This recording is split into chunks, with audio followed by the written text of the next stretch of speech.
हमारे देश का राजा 20,000 बार दिन में झूठ बोलता है। एक नरेंद्र मोदी, एक अमित शाह और एक राजनाथ सिंह। मोदी की सरकार गिरेगी, ठीक है जी। इंडिया आवेगी।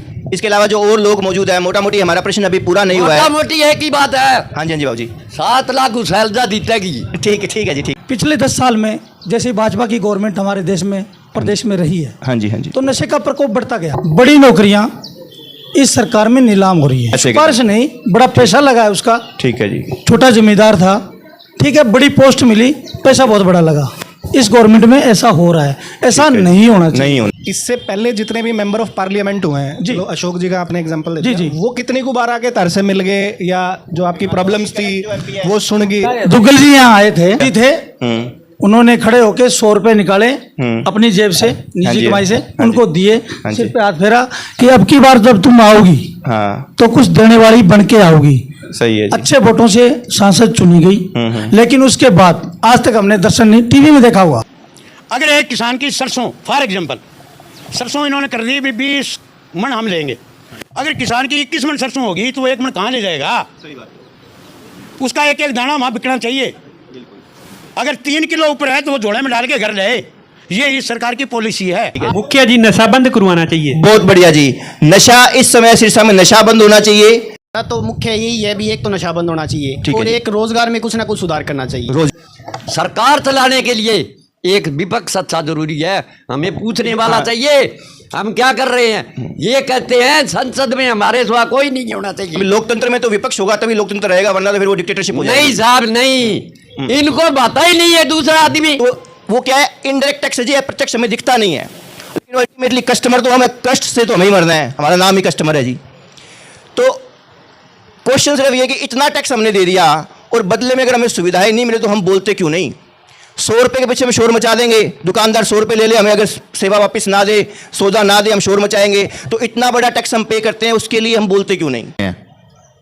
जो एक लिस्ट अभी आई है, आप वोट डालने से पहले उन 19 कैंडिडेट का डाटा कि कौन है, क्या क्वालिफिकेशन है, उसने इलेक्शन लड़ने का मन बनाया है तो उसकी क्वालिफिकेशन आपको जानने का हक है और आप उसको जाने तब भी वोट देने जाएं। यहाँ काफी मैंने देखे हैं पार्टियों का प्रचार करने लगे। बीमारी यही है गांव में, जिस आदमी ने झंडा उठा लिया उसी का राग नापेगा। आपको ये नहीं लगता जी, जो आपका सांसद या आपका जो विधायक है वो आप लोगों के बीच के लोग होने चाहिए? क्योंकि मैंने ये भी चीज़ देखी कि कोई भी हमारा सांसद या विधायक होता है वो बाहर का होता है, तो जो वो बाहर का होता है तो उसके सारी चीज़ें बाहर ही रह जाती हैं। वो आते हैं, इलेक्शनों में आते हैं, यहाँ से जीतते हैं, फिर आप कहते हो कि 5 साल के बाद आया। ये बात आपकी सर। हम सत्यनारायण कुलड़िया, वीपीओ फूलका, ठीक है जी। PS डेंग, हाँ जी, डिस्ट्रिक्ट सिरसा। ठीक है सर। सरकार का जो काम होता है, हाँ जी, वो आम पब्लिक के लिए आम सुविधा मुहैया कराई जाए। ठीक है। जैसे पीछे की सरकारों ने किसानों के हित में, ठीक है जी, पानी की व्यवस्था की, ठीक है जी, रंगोई नाले जैसी सुविधाएं की, ठीक है जी, नहरों की रेजिंग की, नए खाड़ बनवाए, अच्छी सड़कों का निर्माण करवाया, ठीक है जी, अच्छी नौकरियां युवाओं को पिछली सरकारों में मिली। ठीक अब है। वाली सरकार की बात नहीं कर रहा हूं मैं, हाँ जी, नहीं ठीक है पीछे की सरकारों की बात कर रहा हूँ। ठीक है जी, ठीक है जी। पिछले 10 साल में जैसे भाजपा की गवर्नमेंट हमारे देश में प्रदेश में रही है, हाँ जी, हाँ जी, तो नशे का प्रकोप बढ़ता गया। हाँ जी, हाँ जी। हमारे युवाओं में नशे का इतना ज़्यादा प्रकोप हो गया कि हम लोग भी चिंतित होने लगे कि ये आग हमारे घर तक ना आ जाए। इसी नीम के नीचे हमारे गांव के लोगों ने मीटिंग रखी भी, ये आग हमारे गांव की तरफ आ रही है, इसको कैसे रोका जाए। हम कामयाब भी रहे। बहुत बढ़िया सर, बहुत बढ़िया। हमारे गांव के प्रयास से हम कामयाब भी रहे। ये लोग जो खड़े हैं ये सारे किसान लोग हैं, ये जो बैठे हैं ये सारे युवा लोग हैं। हाँ जी। इनको नौकरी की तलाश है। पिछले 10 साल में D ग्रुप की नौकरियां निकाली जाती है। हाँ जी। हमारे बच्चे MBA, BSc, MSc, MSc math, ऐसे लड़के D ग्रुप में जाके वहाँ कप गिलास उठाते हैं। हमें बड़ी शर्म आती है। बड़ी नौकरियाँ इस सरकार में नीलाम हो रही है। मेरा रिश्तेदार, मेरे आस पड़ोस का एक लड़का, हाँ जी, अच्छी बड़ी जॉब लगा है, लेकिन बड़ी मनी के रूप में, अपवाद के तौर पे या बहुत बड़ी सिफारिश के तौर पे, मतलब बिल्कुल जी, पैसे के मतलब पैसे के सिफारिश नहीं, बड़ा पैसा लगा है उसका। ठीक है जी। छोटा जमींदार था, ठीक है, बड़ी पोस्ट मिली, पैसा बहुत बड़ा लगा। इस गवर्नमेंट में ऐसा हो रहा है, ऐसा नहीं होना चाहिए। नहीं होना चाहिए। आपने यहाँ लिखा हुआ है, हाँ जी, राजनीतिक लोग ऐसा होना चाहिए उसमें कीचड़ ना हो। हाँ जी, हाँ जी। आप मान लीजिए अशोक तंवर जी, हाँ जी, हाँ जी, दिल्ली से आए, हाँ जी, कांग्रेस से नॉमिनेशन किया, कांग्रेस की लहर थी, हाँ जी, कांग्रेस से चुनाव जीते, लेकिन उसके बाद इन लोगों की सुध लेने के लिए आज तक, अब बीजेपी में शामिल होने के बाद, उससे पहले कई पार्टियों में शामिल हुए, आम आदमी में चले गए, अन्ना डीएमके में चले गए, कभी आपका दल बनाया, तृणमूल में भी गए थे, तृणमूल में भी चले गए, टीएमसी में चले गए। अब टिकट लेने के बाद मेरे गांव में आए, पिछली गलतियां सुधारूंगा। पीछे गलती क्यों की भैया आपने? फिर आपको सांसद चुना हमने। हाँ जी, हाँ जी। सांसद चुनने के बाद 5 साल का वक्त मिलता है। हाँ जी। उस दौरान गांव की सुध लेना सांसद का काम होता है। ठीक है, सही। लोकसभा में इतने गांव हैं, इतने हल्के हैं, वहाँ जाएं, लोगों से मिले, उनकी समस्या सुने। आज तक नहीं सुनी जी। अब माफ़ी मांगने आ गई भाई, अब तो मैं दूध का धुला हूँ, बीजेपी में चला गया हूँ। एक मेरा इसी पे आपसे सवाल है। बिल्कुल सर, पूछिए। इससे पहले जितने भी मेंबर ऑफ पार्लियामेंट हुए हैं, जी, जो अशोक जी का आपने एग्जांपल जी जी, वो कितनी को बार आके तर से मिल गए, या जो आपकी प्रॉब्लम्स थी वो सुन गए? सर मैं आपको बताऊंगा, बिल्कुल पहले जो थे 2-3 बताइए। बिल्कुल बिल्कुल बताऊंगा सर। चरणजीत लोढ़ी सिरसा लोकसभा सांसद से चुने गए थे। बिल्कुल जी। हमारे गांव में आए, हमारी समस्याएं सुनी, हमारी गौशाला में उनके नाम का शेड बना, आज भी प्लेट लगी है। बिल्कुल। आज पूरा गांव पानी पी रहा है उसके टैंकर से। बिल्कुल। ट्रैक्टर के पीछे जो एक टैंकर होता है पानी का 5000 लीटर का, हाँ जी, हाँ जी। वो मुहैया करवाया। अभी जाइए ताजिया रोड पे 6 किलोमीटर लंबी लाइन बिजली की डाणियों तक, गांव से लेकर डाणियों तक उन्होंने पहुंचाई। 11 लाख समथिंग पैसे लगे। ठीक है जी। हाँ, ये चरणजीत लोढ़ी ने किया था। अभी जो एमपी हमारे सुनीता दुग्गल जी है, दुग्गल जी ने हमारे गांव से 100 रुपए लिए थे, शायद वो बुजुर्ग यहाँ बैठे होंगे, वो आए थे हमारे यहाँ, आए थे बिल्कुल। दुग्गल चुनाव से पहले आए थे। उन्होंने कहा, हमारे यहाँ सत्संग चल रही थी भागवत गीता, जिसको हम सब मानते हैं। दुग्गल जी यहाँ आए थे चुनाव से पहले, तो उनसे हमने डिमांड की, आप लोकसभा का चुनाव लड़ रहे हैं, हमारी गौ माता की संख्या 550 550 के लगभग है, इनके लिए आप कुछ कीजिए, हम आपको वोट देंगे। हाँ जी, हाँ जी। तो उन्होंने कहा, पहले मुझे आपको देने वाला बनाओ। अच्छा। तो हमारे ताऊ जी थे, उन्होंने खड़े होके 100 रुपए निकाले अपनी जेब से, निजी कमाई से, उनको दिए, सिर पे हाथ फेरा कि अब की बार जब तुम आओगी तो कुछ देने वाली बन के आओगी। सही है जी। अच्छे वोटों से सांसद चुनी गई, लेकिन उसके बाद आज तक हमने दर्शन नहीं, टीवी में देखा हुआ, अखबार में देखा हुआ। भाई मेरा प्रश्न ये था कि भाई सरकार का काम क्या है? आपने मोटा मोटी कहा कि जी कृषि का ध्यान रखना चाहिए, क्योंकि गांव है, ग्रामीण पृष्ठभूमि का ध्यान रखना चाहिए, प्लस लोगों को अगर चुन के भेज दिया तो संभालना भी चाहिए आकर। बिल्कुल। मेरा नाम तुलसीराम, मंदिर का पुजारी हूँ। हमारी सबसे बड़ी समस्या ये है कि ये ग्रामीण इलाका खेतीबाड़ी करता है। खेती के अंदर आज नकली बीज चल गए, नकली दवाइयाँ चल गई। तो ज़मींदार अगर कोई लीज के ऊपर लेता है, ठेके के ऊपर लेता है, किसी के पास खेती नहीं है, वो 40,000 से कम कोई ठेका नहीं मिलता। 40,000 रुपये वो लगे, 1,000 रुपये एक बार ट्रैक्टर खेत के अंदर घूमेगा, 1,000 रुपये उसके लगेंगे, 1,000 रुपये बिजाई के लगेंगे, 1,000 रुपये सुहागे के लगेंगे। एक और पानी की सुविधा यहाँ है नहीं, तो कम से कम 1 किला 10,000 रुपये पर जाके पड़ता है। फिर किसान की जो फसल होगी, किसान की जो फसल होए, सरकार का ये है कि वो दाना दाना किसान का खरीदे। बिल्कुल। अब इस सरकार ने क्या कर, पोर्टल के ऊपर डलवा रही है। अगर एक किसान की सरसों, फॉर एग्जांपल सरसों इन्होंने कर दी भी 20 मन हम लेंगे, अगर किसान की 21 मन सरसों होगी तो वो 1 मन कहाँ ले जाएगा? सही बात। उसका एक एक दाना वहाँ बिकना चाहिए। अगर 3 किलो ऊपर है तो वो झोले में डाल के घर ले, ये इस सरकार की पॉलिसी है। अच्छा, दूसरी बात यह है कि किसान को जो लागत का मूल्य है वो किसान को मिलना चाहिए, जितनी उसकी लागत हुई है, जो उसने मेहनत करी है, प्रॉफिट भी मिलना ही चाहिए। हाँ, कुछ उसकी मजदूरी उसको मिलनी चाहिए। हमारे देश का राजा 20,000 बार दिन में झूठ बोलता है। एक नरेंद्र मोदी, एक अमित शाह और एक राजनाथ सिंह। मोदी की सरकार गिरेगी। ठीक है जी। इंडिया इंडिया आवेगी। इसके अलावा जो और लोग मौजूद है, मोटा मोटी हमारा प्रश्न अभी पूरा नहीं हुआ है। मोटा मोटी एक ही बात है। हाँ जी, हाँ जी बाबू जी। 7 लाख शैलजा जीतेगी। ठीक है, ठीक है जी, ठीक है जी, हाँ, ठीक है जी, ठीक है। अच्छा, इसके अलावा जो और भाई लोग यहाँ पे मौजूद है, अभी प्रश्न हमारा शायद पूरा नहीं हुआ, अभी कुछ चीज़ें और अभी हम छोड़ रहे हैं। ठीक है कि कृषि के मुद्दे सरकार को देखने चाहिए। इसके अलावा और बेसिक यंग बच्चों से, यंग लोगों से पूछना चाहूँगा मैं, और कौन से काम है जो सरकार को मुख्य तौर पर करने चाहिए? आप में से प्लीज बताएं कोई। हाँ बताओ। मुखिया जी, नशा बंद करवाना चाहिए। बहुत बढ़िया जी। नशा इस समय सिरसा में नशा बंद होना चाहिए। कृषि की बात हो गई, और भाई साहब आप आगे दो माइक। आपका शुभ नाम भैया?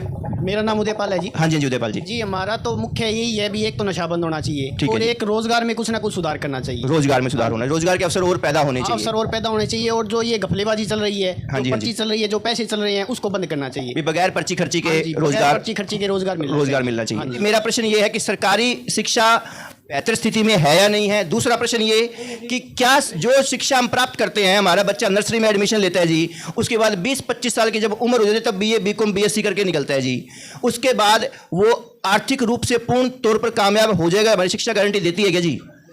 सरकार चलाने के लिए एक विपक्ष अच्छा जरूरी है, हमें पूछने वाला चाहिए हम क्या कर रहे हैं। ये कहते हैं संसद में हमारे सिवा कोई नहीं होना चाहिए। लोकतंत्र में तो विपक्ष होगा तभी लोकतंत्र रहेगा, वरना तो फिर वो डिक्टेटरशिप हो जाएगी। नहीं साहब नहीं, इनको पता ही नहीं है दूसरा आदमी। सरकार का कार्य बनता है कि हमें अच्छी शिक्षा दे, अच्छा स्वास्थ्य, नशा उसी का पार्ट है जी, अच्छा स्वास्थ्य दे, कृषि व्यवस्था अच्छी रहे, बाकी बेसिक सुविधाएं हैं जो हमारी कमेटी लेवल की जो सुविधाएं हैं वो सुविधाएं हमें मिले। अब मेरा अगला प्रश्न आपसे ये है जी, पीछे भाई लोग बैठे हैं, कि आप लोग अगर किसी दुकान पर जाते हो जी, 100 रुपये लेकर जाते हो और कहते हो जी 100 रुपये का ये सामान दे दो, कोई सौदा खरीदने गए हो आप मान लो, और वो दुकानदार आपको 100 रुपये लेकर के सामान देने से मना कर दे या बोले जी 20 का ही सामान मिलेगा, तो आप वहाँ पर इसका विरोध करोगे या नहीं करोगे जी? करेंगे ना जी। तो जो जिन मुद्दों की हम बात कर रहे हैं, हम बात कर रहे हैं शिक्षा की, स्वास्थ्य की, हमारा टैक्स का पैसा जो हम एक आम तौर पर एक आम आदमी अवेयर नहीं होता, हम सोचते हैं कि मैं पूछूं अंकल जी को, अंकल जी आप कितना टैक्स भरते हो, तो बाबूजी सोचेंगे यार टैक्स तो मैं शायद नहीं भरता। लेकिन ऐसा नहीं है बाबूजी, आप जितना पैसा कमाते हो 25 से 30% टैक्स आप भी भरते हो, हर सामान में टैक्स शामिल है। अच्छा, अगर आपकी सरकारी नौकरी लगी या किसी कंपनियों में जॉब करते हो और आपको इनकम टैक्स भी भरना पड़ रहा है, तो यही परसेंटेज 50 से 60% तक चला जाता है जी। अब क्वेश्चन यही है कि जी आपने सरकार को इतना मोटा टैक्स दिया, हर चीज़ में पंखा चल रहा है, नीचे कालीन बिछी है, मेरे हाथ में माइक है, हाथ में अंगूठी है, घड़ी पहनी है, कपड़े पहने हैं, घर में बिजली की लाइट ऑन करते हैं, हर चीज़ में टैक्स शामिल है। आप सबको पता है, ये लिखा होता है MRP, ब्रैकेट में लिखा होता है इंक्लूसिव ऑफ ऑल टैक्सेस। तो वो क्या है, इनडायरेक्ट टैक्स है जी, प्रत्यक्ष हमें दिखता नहीं है, लेकिन अल्टीमेटली कस्टमर तो हमें, कष्ट से तो हमें ही मरना है, हमारा नाम ही कस्टमर है जी। तो क्वेश्चन सिर्फ ये कि इतना टैक्स हमने दे दिया और बदले में अगर हमें सुविधाएं नहीं मिले तो हम बोलते क्यों नहीं? 100 रुपये के पीछे हम शोर मचा देंगे, दुकानदार 100 रुपये ले ले, हमें अगर सेवा वापस ना दे, सौदा ना दे, हम शोर मचाएंगे। तो इतना बड़ा टैक्स हम पे करते हैं, उसके लिए हम बोलते क्यों नहीं? आमतौर पे क्या होता है कि जी लोग वोट कैसे देते हैं कि भी फलाने की लहर चल रही है, फलाने की हवा चल रही है, ये जीतता दिख रहा है तो इसको वोट डाल देता हूँ। बहुत से लोग ऐसे भी हम वोट देते हैं। हम इवन हमारी वोटर लिस्ट में जो कैंडिडेट खड़े होते हैं ना जी, हम टॉप के 2 को ही देखते हैं कि हमें टॉप पे ये फलानी पार्टी है, नंबर 2 पे ये, इन दोनों में से एक को देना है, बाकियों पर नज़र भी नहीं मारते। हो सकता है कि उनसे ज़्यादा क्वालिफिकेशन वाला, ज़्यादा योग्य व्यक्ति वहाँ पर हो। रितुल जी, इसमें मैं एक बात कहना चाहता हूँ। साहब बाबूजी ने बोला कि 19 कैंडिडेट इलेक्शन लड़ रहे हैं, जो एक लिस्ट अभी आई है। आप वोट डालने से पहले उन 19 कैंडिडेट का डाटा कि कौन है, क्या क्वालिफिकेशन है, उसने इलेक्शन लड़ने का मन बनाया है, तो उसकी क्वालिफिकेशन आपको जानने का हक है और आप उसको जानें, तब भी वोट देने जाएं। जिसको देना है वो आपका राइट है, पर जो खड़ा हुआ है, 19 कैंडिडेट 18 हो जाएंगे या 15 रह जाएंगे, जो भी है, जो खड़ा हुआ है उसके बारे में जरूर जानें कि वो क्या क्वालिफाइड रखता है, क्या क्वालिफिकेशन है, पढ़ा लिखा भी है, या उससे मिलने की कोशिश करें। हमारे यहाँ सिरसा लोकसभा से एक इंजीनियर चुनाव लड़ रहा है, मैं युवाओं से कहूँगा कि वो इंजीनियर के बारे में जाने। बिल्कुल, उसने गवर्नमेंट जॉब छोड़ी है, सरकार के लिए उसने बहुत सारे फायदे पहुँचाए, सरकार ने उसका रेवेन्यू नहीं दिया उसको, पर उसने सोचा कि इससे ऊपर क्या हो सकता है। वो राजनीति में कूदा, किसी पार्टी से टिकट लेके वो चुनाव में आ गया।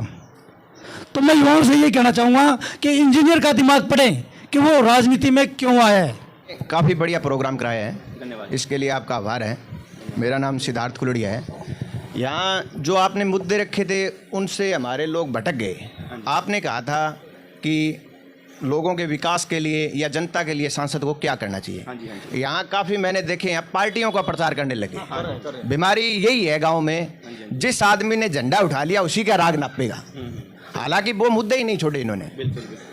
तो हम तो यही कहते हैं सांसद साफ छवि का होना चाहिए और रूटीन में वो गांव में आए।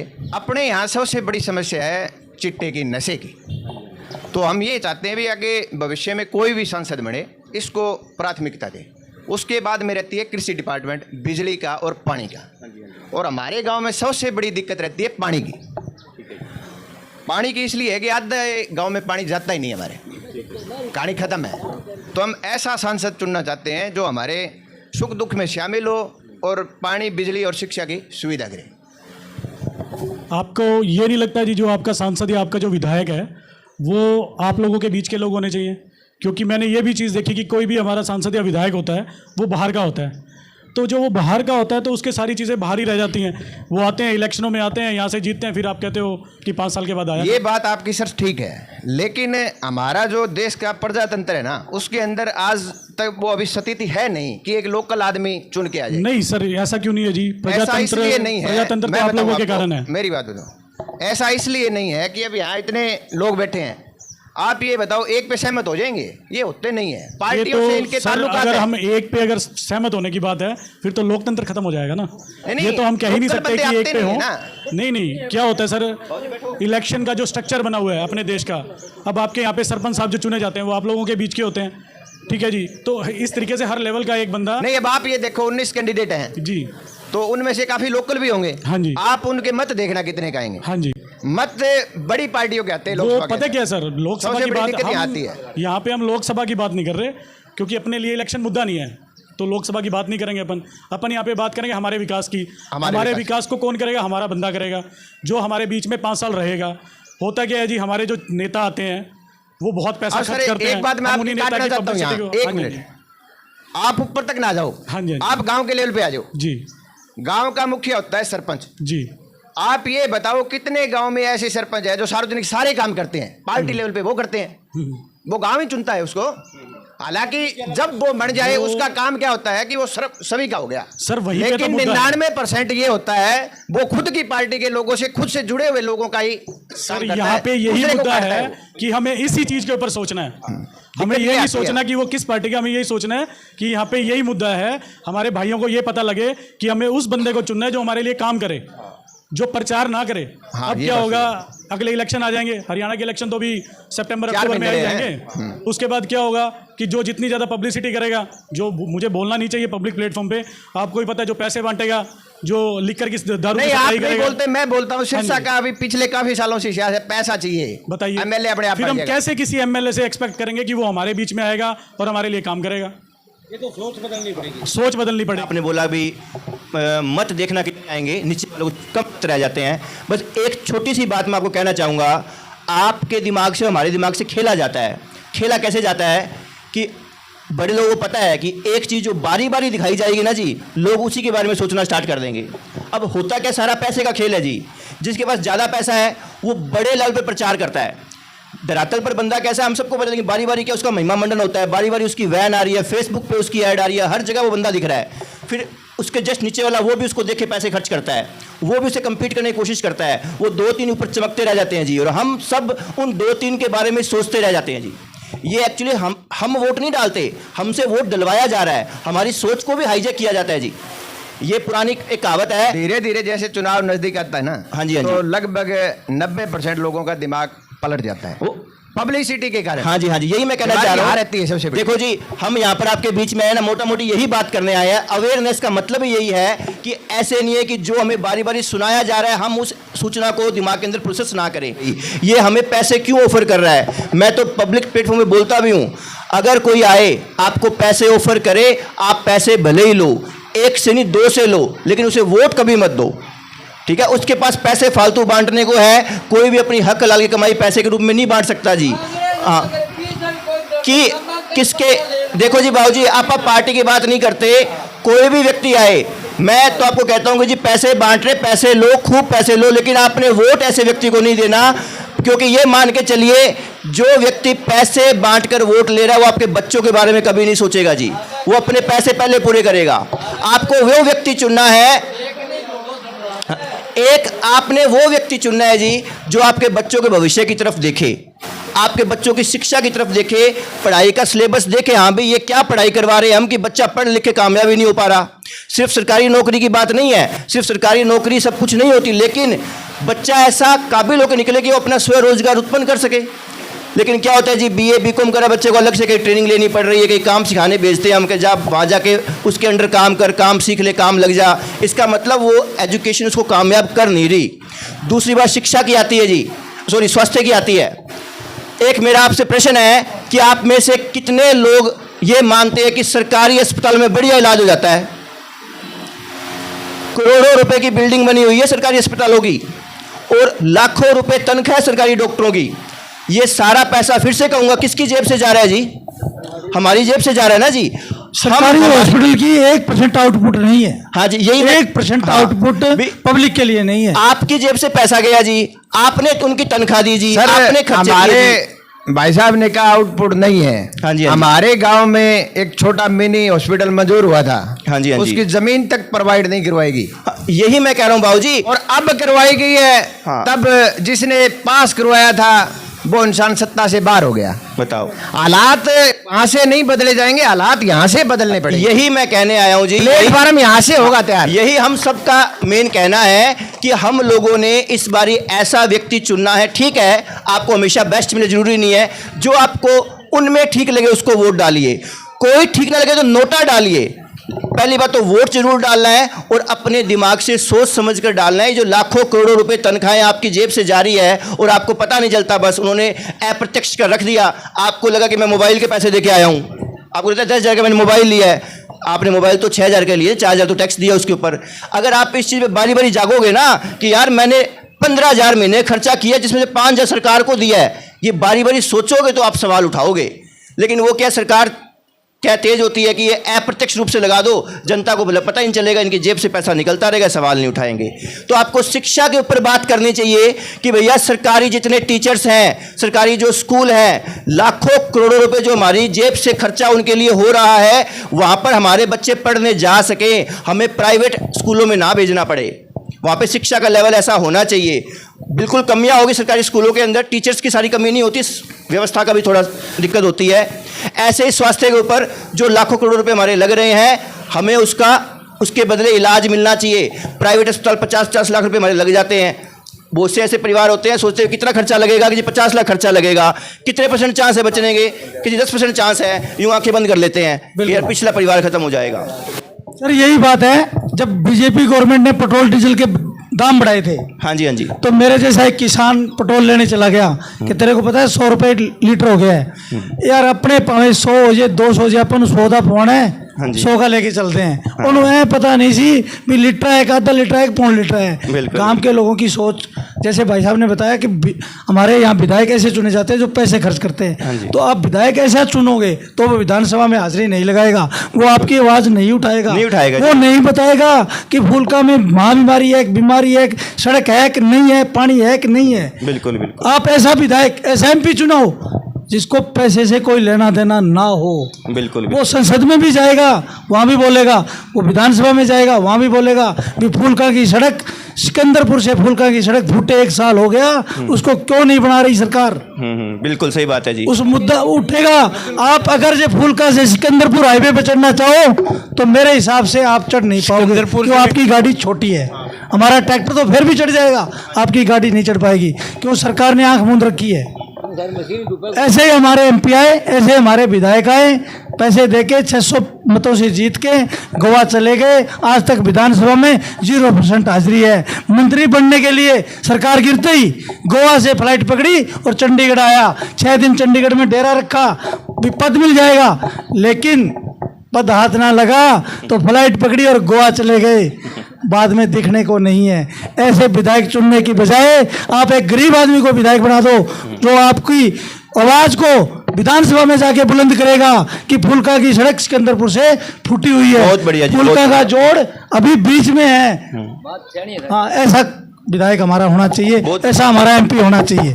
बहुत बहुत धन्यवाद। जय हिंद सर।